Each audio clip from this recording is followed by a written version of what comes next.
நம்ம தலைவர் ஒரு வாக்குறுதி கொடுத்துருக்காரு. அதை நேற்றுக்கு தான் பார்த்தேன். எப்படிடா மிஸ் பண்ணணும்னு தோணுச்சு.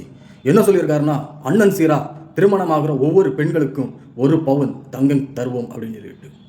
தமிழ்நாட்டில் ஒரு வருஷத்துக்கு எவ்வளவு பதிவு செய்யப்பட்ட திருமணங்கள் நடக்குதுன்னு தெரியுமா தலைவரே? கிட்டத்தட்ட 7 லட்சம். அப்போது 7 லட்சம் கிராம் இல்லை, 7 லட்சம் பவுன் தங்கம் கொடுக்கணும். முடியுமா உங்களால்? சரி, அதை விடுங்க. இன்னொன்று சொல்லியிருக்காரு, பிறக்கும் ஒவ்வொரு குழந்தைகளுக்கும் தங்க மோதிரம் வழங்கப்படும். நல்ல வேலை எவ்வளவுன்னு சொல்ல, நம்ம குத்து மதிப்பா 1 கிராம் அப்படின்னு எடுத்துப்போம். அப்போது ஒரு வருஷத்துக்கு எத்தனை பெண் குழந்தைகள் பிறக்குதுன்னு தெரியுமா தலைவரே? கிட்டத்தட்ட 10 லட்சம். அது 10 லட்சம் கிராம் அப்படின்னா அதை நீங்கள் பவுனில் கன்வெர்ட் பண்ணி பாருங்கள். தலையே சுத்தம்.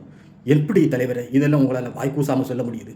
நீங்கள் கேட்கலாம், 10,000 ரூபா கொடுக்குறாங்க, 2,000 ரூபா கொடுக்குறாங்க, 8,000 ரூபா கூப்பன் கொடுக்குறாங்க, அதெல்லாம் நடக்கும்போது இது ஏன் நடக்காதான்னு திரும்பவும் சொல்கிறதா? 10,000 ரூபா கூப்பன். அவர் புத்திசாலித்தனமாக அவருக்கு பதில் சொல்லிட்டு போயிட்டார். எப்படி சொன்னார்? தமிழ்நாட்டின் வருமானத்தை பெருக்கி இந்த 10,000 ரூபாய் எங்களால் கொடுக்க முடியும்னு. தமிழ்நாட்டோட வருமானம் என்னைக்கு அவர் பெருக்கி என்னை 10,000 ரூபா கொடுப்பாருன்னு யோசித்து பாருங்கள். இன்னொன்று 8,000 ரூபா கூப்பன். அது தண்ணியில் எழுதின கதை. நீட் ரகசியம் உங்களுக்கு தெரியும் இல்லை, நான் சொல்ல வேண்டிய அவசியம் இருக்காதுன்னு நினைக்கிறேன்.